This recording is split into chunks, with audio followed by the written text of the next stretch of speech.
Hello and thanks for joining us on your channel of choice, Africa Independent Television AIT. This is the Signature Show.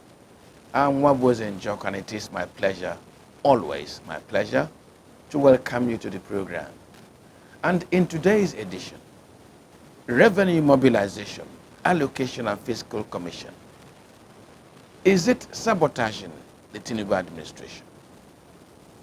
Public office holders and public property are Nigerian politicians' low-level animals. Wailings from Kafinkoro in Niger State as kidnappers play games with the blood of their captives. It is exclusive. Crisis in Imo State PDP. Party accepts defeat in the November election, even before a ballot is cast. A man for whom death is not his end. It is our tribute to High Chief Raymond Alego Dokpesi. The package is irresistible. Please stay with us.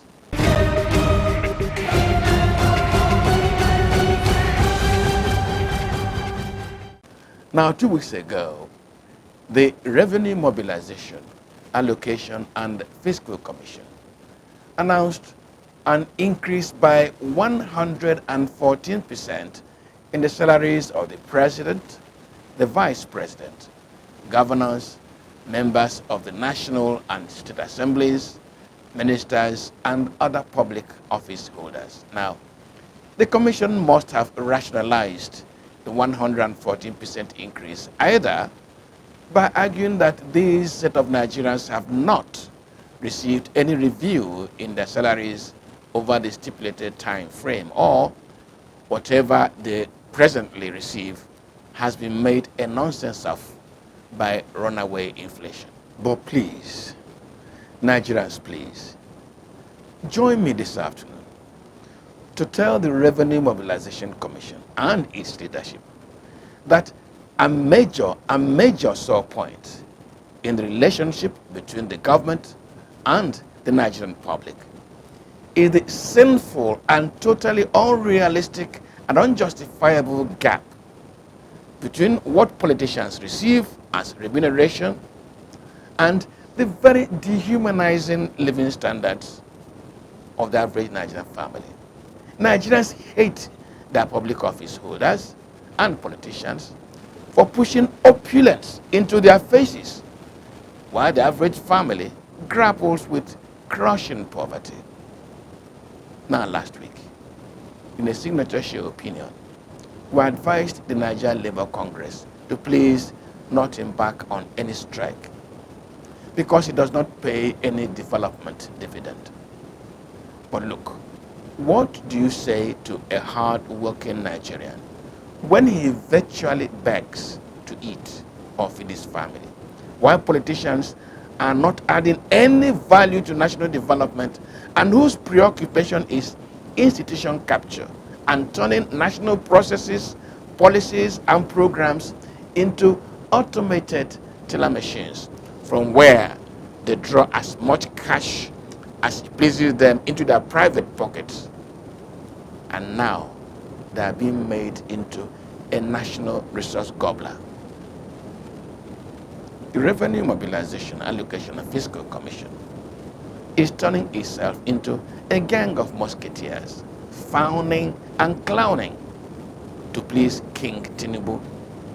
If the commission had been procured to do the Tinubu administration in, the president should not fall for this gambit, the purpose of which is to recruit more anger, total disgust, and outright opposition to the government. It will not matter if worker salaries are adjusted by 100%. The proposed increase for political office holders is sinful, very sinful. This is the Signature Show on AIT. Now, from a founding revenue commission to indecent public office holders. Please let me ask, is there something in the Nigerian politician that drains him of all sense of shame and therefore is short on decent conduct? Watch it as new administrations have taken over the reins of government in most of the states and at the federal level. The story all over the place has been outgoing political office holders taking away cars allocated to the offices. So you read about a not re-elected speaker of a state house of assembly holding on to the vehicles they used and expecting the new occupants to request for new vehicles. Some of these public office holders go to the extent of stripping the official residences of furniture, crockery, and even window blinds. And I ask myself this afternoon, do these characters not know that those items were bought with public funds and if taken away will be replaced at the public expense? Now, do they not realize that taking away public property is theft? Is there nothing like decent conduct? And must a politician act like a buccaneer, a looter? The Federal Capital Territory Administration is embroiled in one such sad story in which the ex-Minister of State is reportedly holding to the official SUV allocated to her office. And hear this, two of her former aides are reported to also be holding on to the offices they occupied. Madam is said to be lobbying to be appointed into another position under the new Tinubu administration. Please, if these reports are true, I cannot trust her for any progressive policy because it is obvious that it is the glamour of office, the prestige, that is her greatest attraction. You are watching the Signature Show on AIT. We'll take a break and return shortly. Please stay with us.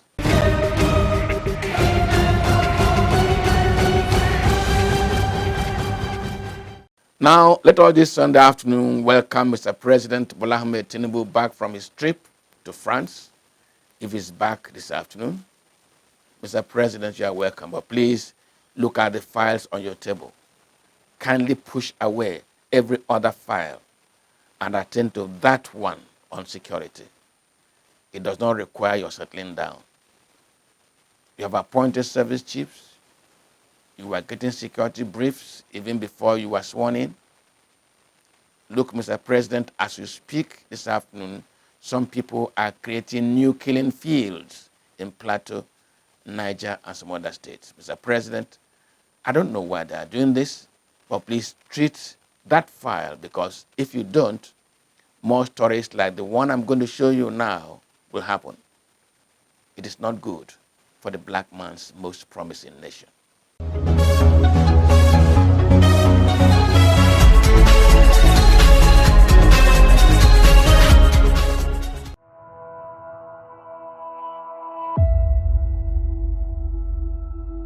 For hosting this top court meeting, and this is the time Almighty Allah has decided the meeting should hold. The Sultan of Sokoto, Saad Abubakar III, made a profound observation at the second quarter meeting of the Nigeria Interreligious Council in May. He said that while political campaigns went on, cases of banditry, kidnapping, and attacks on Nigeria's communities virtually evaporated. The moment the elections were over, these blood-curdling incidents resurged. Insecurity in the country is very, very alarming. Throughout the campaigns and the elections, we heard nothing about bandits, killings, and whatever. Now, all of a sudden, after elections, we've had killings of scores of people in Plateau, in Niger, in Kaduna, and other places. Why this resurgence? Definitely, this resurgence in insecurity has nothing to do with religion. So, as religious leaders, what do we do? What do we say? I believe we must discuss this thing when we come to the club session and bring up solutions to these problems. And definitely, since a new government is coming in, we'll see how we can engage that government to hit the ground running in bringing solutions to these problems. But we cannot continue that way. Those who care have interpreted the resurgence of these acts of human degradation and suffering to an end to jobs for criminals whose services were diverted to political thuggery and sundry paid crimes to install their paymasters into power. Now that the political job is over for now, the men with arms have resolved and resorted to their more assured industry, doing the hapless Nigerians in to extract ransom.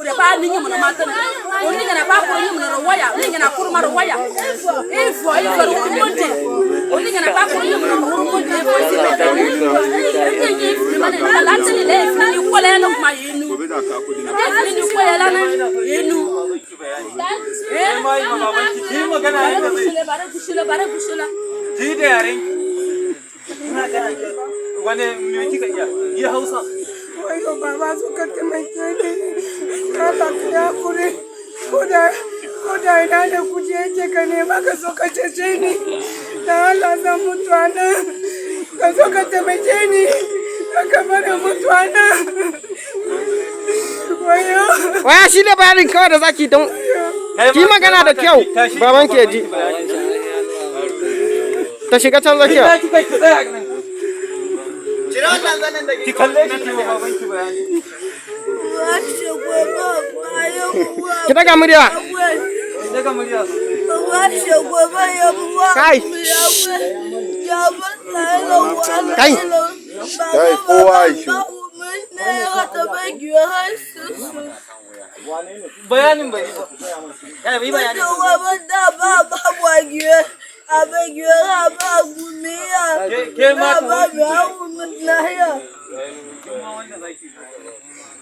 Raki bayani ba? Bataka. Waya stop ta aje bargon nan. Aje shi. Ki aje shi. Ba za ki aje ba dan bai. Biko, nakaba kusudi kwa usa biko. Nani biko, ebi na kodi na kwa wese. Ya bayani kuka na sake kiba bayani ba. Kai ma wani bayani za ka yi ma ɗan uwanka kaga abin da ke kafarka. Zan yi masa bayani. Yi bayani, yi daga murya suna jin ka. Mazan shefile ala bindika chemna yeshe ba yesha gomi.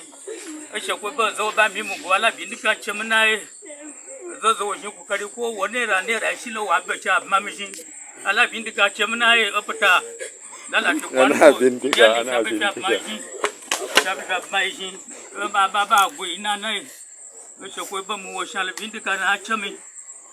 Ashe ko ba mamishi she ko ko ne rane la ta ba. Ka daga gafan naka su gani da kyau.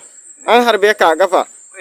What you are watching now is currently going on in Kafinkoro, a community in Niger State. These innocent Nigerians were rounded up, some from their shops and business premises, and others from their homes and farms. They have been with their kidnappers for about 2 months. The Niger State government is either helpless and has no clue on what to do, or the government and the police authorities have no information and so are in the dark as to what is happening. The kidnappers of the Kafankoro residents are demanding 20 million naira for each victim, more or less, depending on the value they place on each victim. They are not prepared to brook a reduction in the ransom sum, even when anxious families have raised some money. And so, to show that defaulters will pay with their lives, the kidnappers give their captives, whose only offense is being a Nigerian and struggling to eke a living for their families, a taste of their pudding.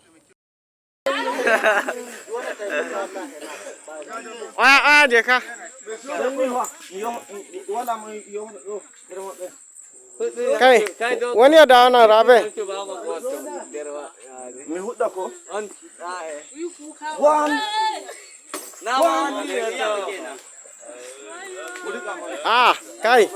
Kai, stop.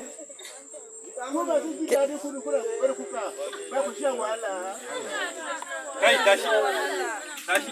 Kai tashi ta ka kafa ka. Tashi. Tashi. Ta ka kafa ka. Ta ka kafa ka.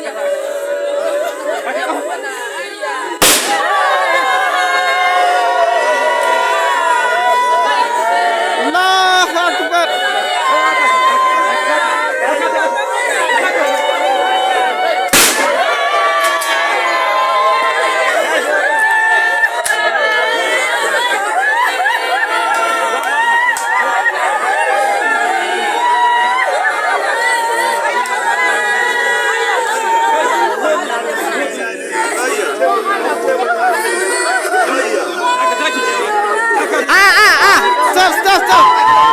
Stop.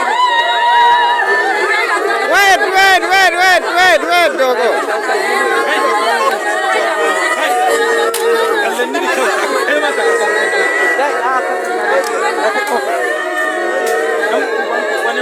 Malamin zata kaka buga su.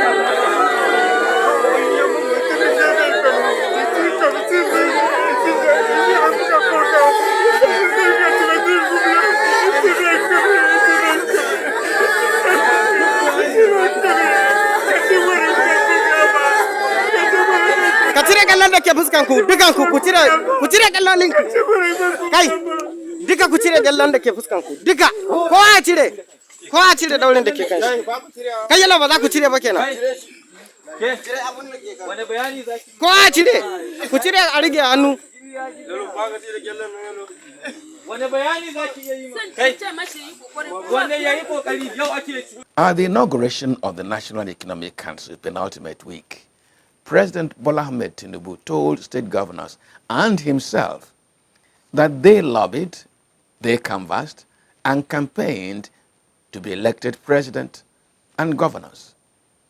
They therefore have no excuses not to deliver on the expectations of Nigerians. It is also evident that the task of growing our economy is quite enormous. But you and I ask for it, we campaign for it, we even dance for it, we beg for it. So we have no reason to complain. We must harness the growth potential of Nigeria and bring about serious development to bring us from a potential nation to a pragmatic economic development in a rapid manner. The president's position has resonated among many Nigerians, raising great expectations. Some of the president's men have, however, cautioned against a quick fix. There is, however, one item which demands a quick fix. That is this insecurity. As the president appointed new security chiefs, the mass killers were on the rampage. In Plateau State, they were roasting Nigerians in their sleep, and those who attempted escape were mowed down. In Zamfara State, entire homes are being wiped off. Of course, in Niger State, criminals now control local governments. In tackling Nigeria's insecurity challenge, President Ahmed Bola Tinubu must take a very necessary step.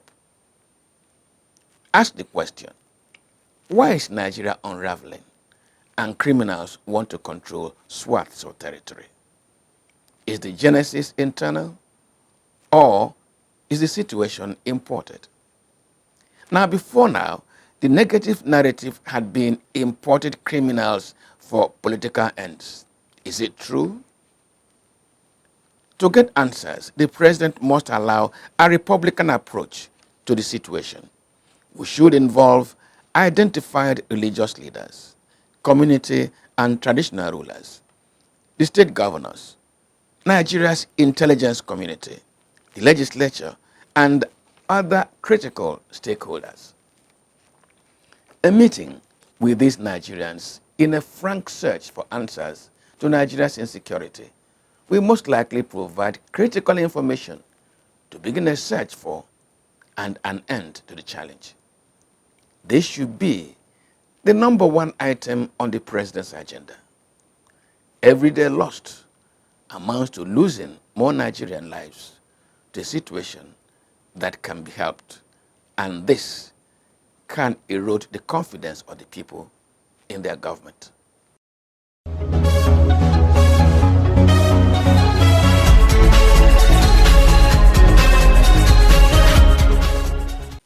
Thank you, Mr. President. Now, this November, governorship elections will hold in Kogi, Bayelsa, and Imo states. In Imo State, the People's Democratic Party has volunteered to lose the election. But why will a party opt to be defeated even when the election has not been conducted? That is the subject of our interview this afternoon. Please stay with us.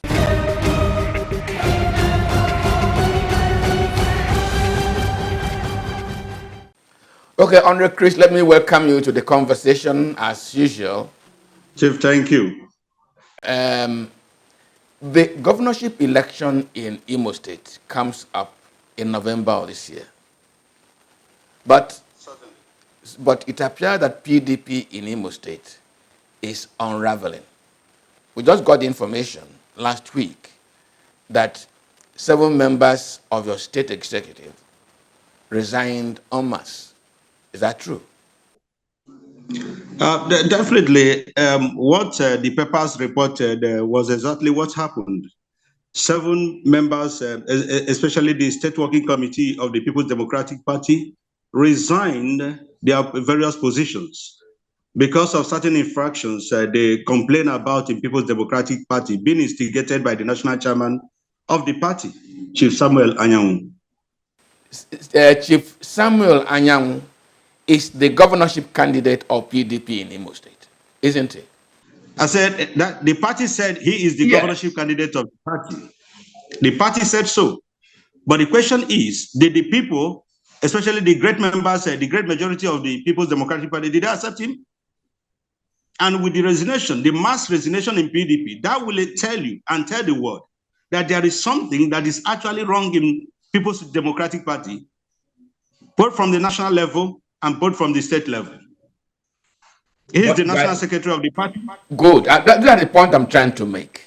Now, he is the national secretary of PDP. At the same time, he is also the governorship candidate of PDP in Imo State. Has he relinquished his position as national secretary of the party? Chief, that is the problem. That is the problem we are having in the state. Morally, how can a man justify holding the same position at the same time?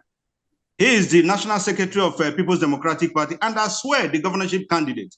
Morally speaking, it is very wrong for the man to hold tight to the 2 positions. It is morally wrong for him to do that.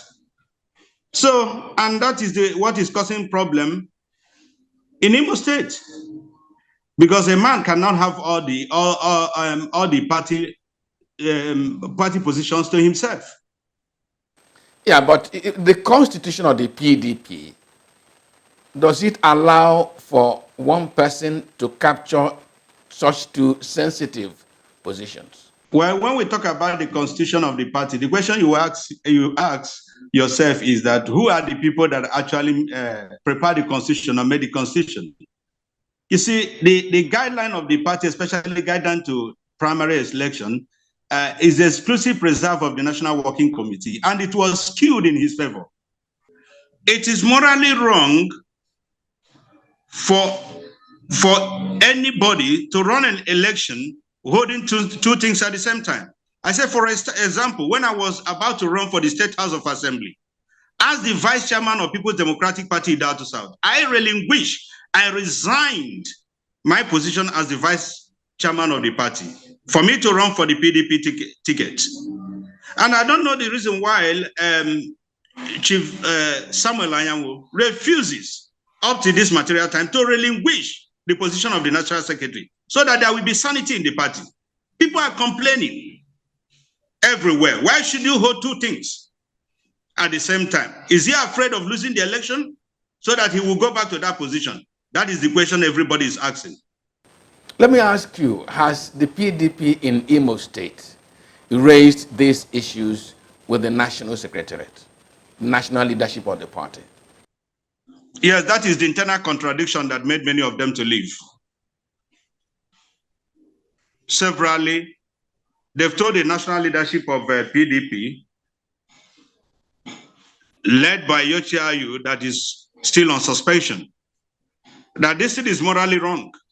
For the national secretary of the party to hold the position, to hold the ticket of the party at the same time, and also the national secretaryship.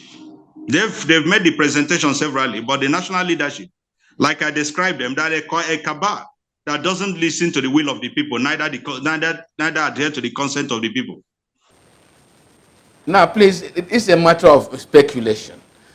We're informed that even the withdrawal of Right Honorable Emeka Ihodiaha from the governorship contest was as a result of some of these challenges you are raising this afternoon. Is that true? Definitely. Chief, let me say this. When Emeka Ihodiaha was the governor of the state, there was sanity in People's Democratic Party in Imo State. There was internal democracy. Everybody was at that material time carried along. And the Honorable Chief Emeka Ihodiaha did everything humanly possible to unite the party. When he discovered that the national secretary of the party doesn't want to resign, so that there will be a level playing field for both of them to go to the primaries, he quickly resigned. And the question is that since Samanyawu got the ticket of the party, what is he doing with it? So the man resigned because of that, because it is morally wrong. The question is that who is going to sign the nomination form of Emeka Ihodiaha if he was to run? Is it not the national secretary? Who is going to prepare the delegate form? Is it not the national secretary? And he will skew it to his own favor. So I think I commend the governor, the former governor of the state, for resigning, because it will not be morally justified for him to go and run an election in such a climate, which is undemocratic, unprincipled, and devoid of human sanity. Honorable Chris, look into November election in Imo State. With the current situation in the PDP, do you think the PDP has a chance? With the mass defection, everyday defection, the collapse of the state structure of the party, will you call it? I don't see any hope coming. Unless, there is one thing I believe, nothing God cannot do. If God said it's somewhere, let it be. But what is on ground today, I don't see PDP winning an election in Imo State. That is the truth. Is there anything PDP in Imo State is doing to resolve the situation? Well, I don't know what will Ugu-led state executive will do, because before Samuel Ayanwu expelled me from the party, suspended me, removed me, Ugu has said it severally that, look, morally it is wrong for you to hold two positions. The man who claimed that he is the owner of the party did not listen to anybody.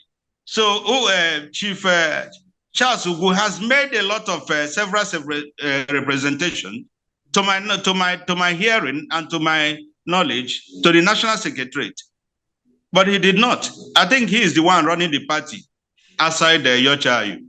Well, allow me to conclude that in this November election, between the PDP and the other political parties, there will be no contest because they will whip you silly. Definitely, because the National Secretary has ran for the failure of PDP in the states. Ever since he emerged as the National Secretary of the party, one threat to the other. Did you ask yourself, why did the vice chairman of the party so entrenched in democratic experiment, so strong, Chief Martin Ejogu, a man so loved by the people, had to leave the party overnight? Look at the spokesperson of the party, Collins Oprozo, he left the party. Look at Ray Mana, he left the party.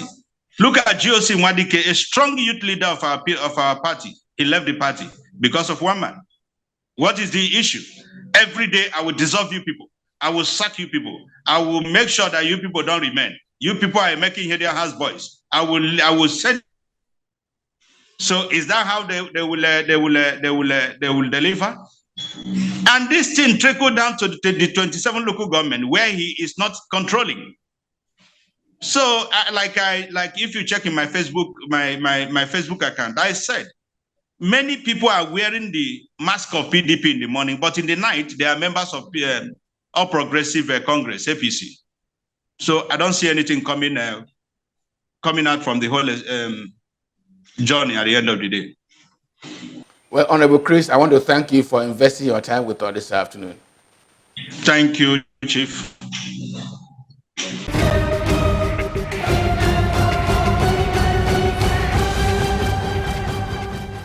Well, last Sunday we asked the question whether mortality was a mystery or a mockery. Mortality's potent weapon is death. It uses death to decree the end of man. But can man defy death, live and mock mortality? Judge for yourself.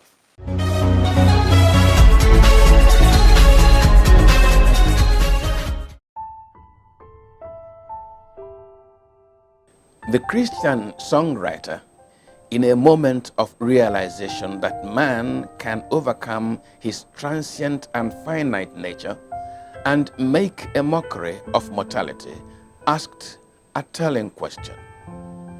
Death, where is thy sting? The spirit of the songwriter was lifted and buoyed by an assurance of a life after life. And sages over time have taught in all faiths and all climes that the life hereafter is the sum of the life herein.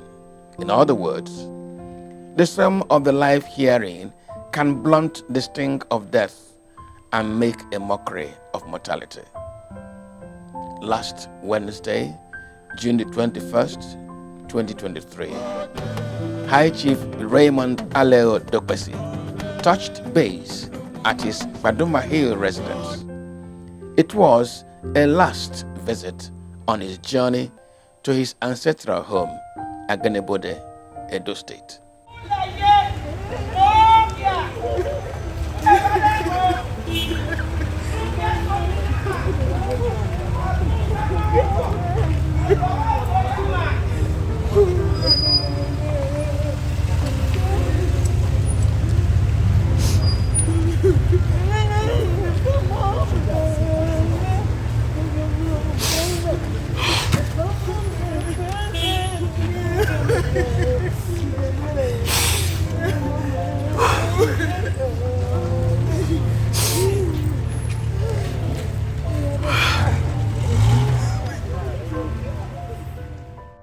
For many years, Aleo had sojourned to many parts of the world.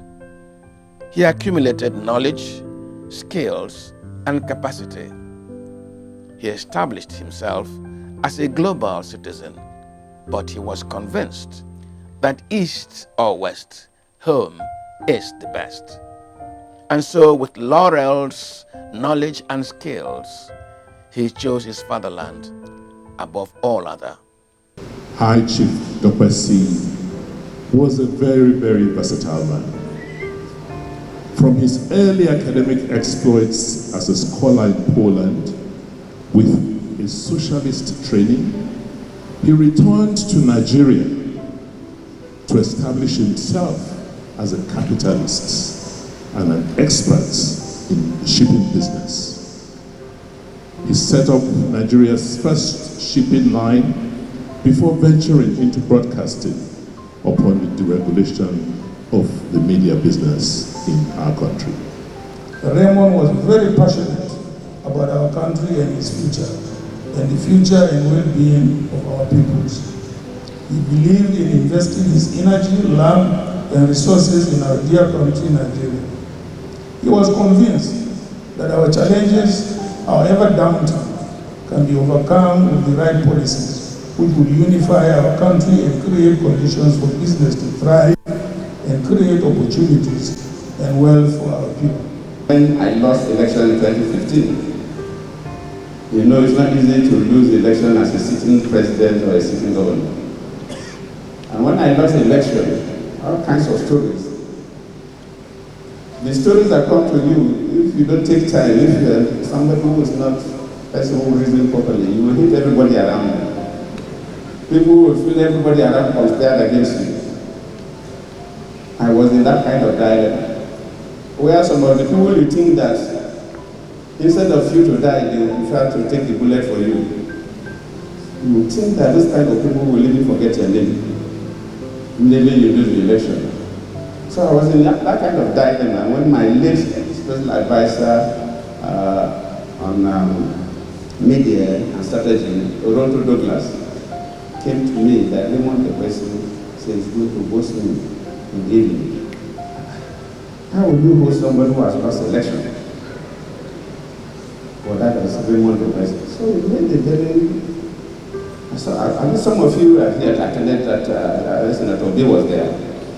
Attended that program. He was the very first person that made me believe that they could still be alive even after losing a presidential election. One thing that is good about Raymond was that he is completely a detribalized Nigerian, and he is at home anywhere he goes in this country. He made that mark on me, and I think he's a very good Nigerian, worthy of emulation. I remember very well. It is there when we wanted to set up the AIT. Through my second in command, late Mike Ahigwe, he had made so many visits to Abuja to the villa in order to seek for the license to establish this outfit. I commend his efforts and all his up and doing in order to educate, inform, not only Nigerians, but indeed humanity. I met very entrepreneurial Nigerian Dr. Raymond in 1996 as a director in a young bank. And this man came to us. If Raymond talks to you, you must lend him money. He's very entrepreneurial. And he came and told us about TV. We have never done any lending to TV. We don't know how TV is. But what he told us, we are not just trying to lend him money.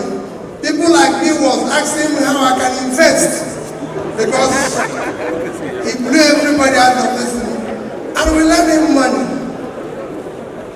And I know Ben only remembers that once he told me about the friendship with Raymond and how we sustain that.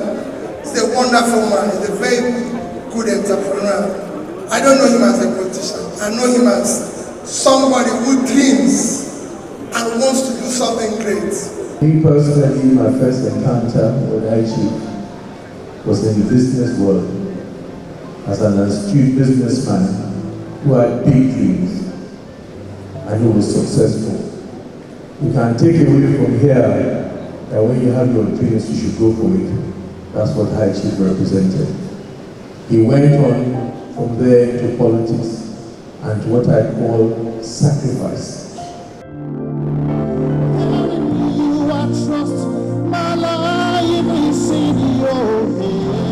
These testimonials were at the Night of Tributes on Monday, June the 19th at the International Conference Center in Abuja. The testimonials were witness statements, beneficiaries' confessions, and associates' words of trust. They were values, legacies passed from father to son. Was to celebrate and say and speak about my dad as I personally know him. It is nearly impossible for me to talk about a man whom meant so much to me in so many different ways.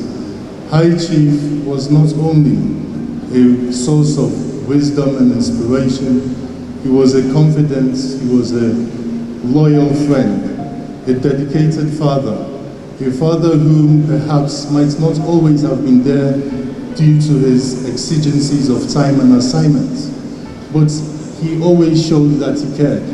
When he did have time to speak and engage, and I believe with each and every one of his children, he made the time to make each and one of them feel relevant, to make them feel special, to make them feel honored, to make them feel appreciated. He gave us a foundation of self-confidence to be able to approach the world and deal with it in the way that he inspired us to. Ladies and gentlemen, my modest assignment is to really eulogize our father's legacy of resourcefulness, tenacity, intellectualism, courage, uncommon patriotism, philanthropy, and most importantly, his love for others and our dear country, the Federal Republic of Nigeria. He lived, toiled, and dedicated his entire life to the greatness and glorification of the country. He was a Nigerian truly and totally. For him, there was no north, no east, no south, no east, but the great corporate entity called the Federal Republic of Nigeria. After graduation in Poland in 1973, wherein he made the black race extremely proud with a first-class degree in marine engineering and was recognized as the best graduating student in the university for 50 years, he obtained his doctorate degree at the tender age of 26. He had a very bright prospect in Poland to the extent that he was part of the Polish government delegation that received the then Nigerian military head of state, General Olusegun Obasanjo, that was on a state visit. That was when His Excellency invited him to return home. According to his patriotic mantra from the evergreen song of James Brown, "I'm black and proud," my dad obliged immediately. He returned to Nigeria and through diligence achieved so much, and so many which today are proud legacies to his name and to his memory. Much has been said about his days in shipping, but in the broadcast sector, which he revolutionized upon the deregulation of the sector in 1993-94 with Ray Power FM, Africa Independent Television, Faji FM, and yet another brand of news television which he was working on till its very dying days. But why did High Chief Raymond Alero Dokpesi have to pay a last visit to his Padima Hill residence on Wednesday, June 21st, 2023?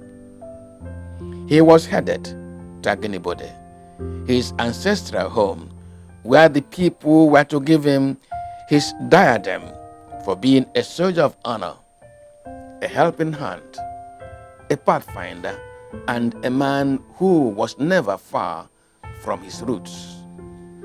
The mark of honor was overwhelming. It was infectious, and it swept through every part, every segment of Agenibode.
In confidence, the people of Agenebode, family, friends, associates, and staff of Dar Communications PLC, Raymond Aleo Dokwese's flagship footprint ushered him before the religious judges of how he lived his life.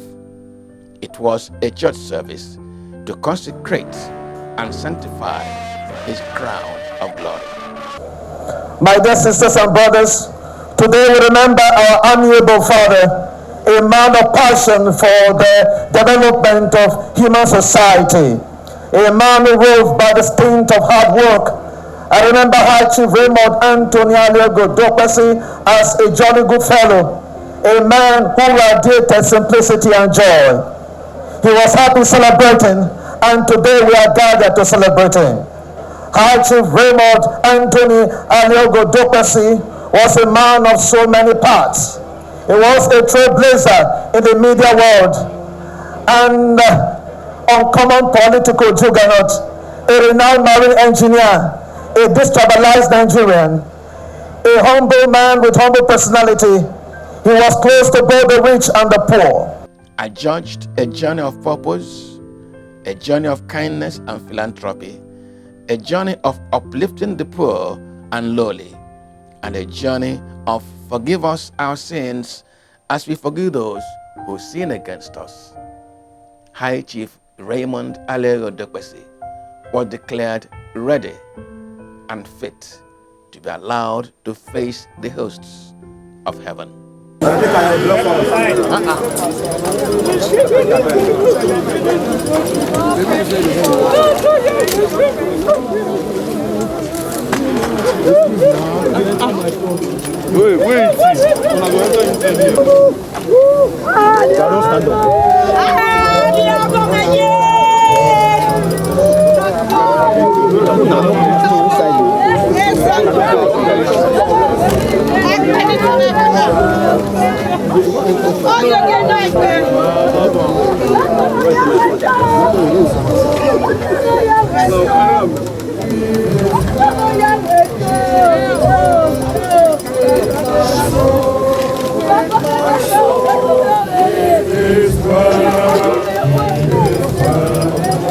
My soul, it is well with my soul, it is well with my soul. Carry your camera, carry your camera.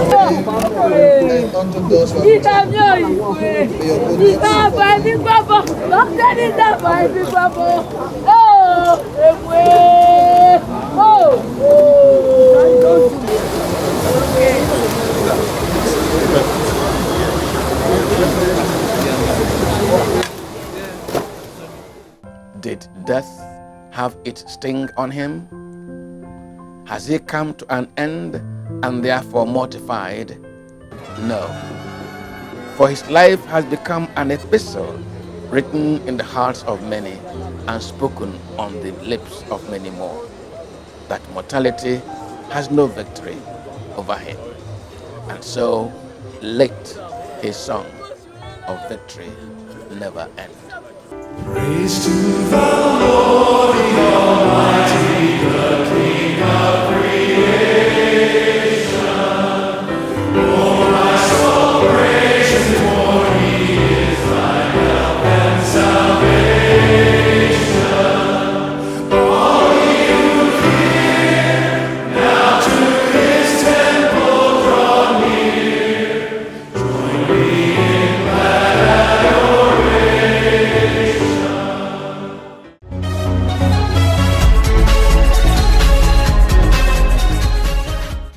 And that's our program for this Sunday. Let's meet next week, God willing, and all things being equal. I'm Wabos Njoko. Good afternoon.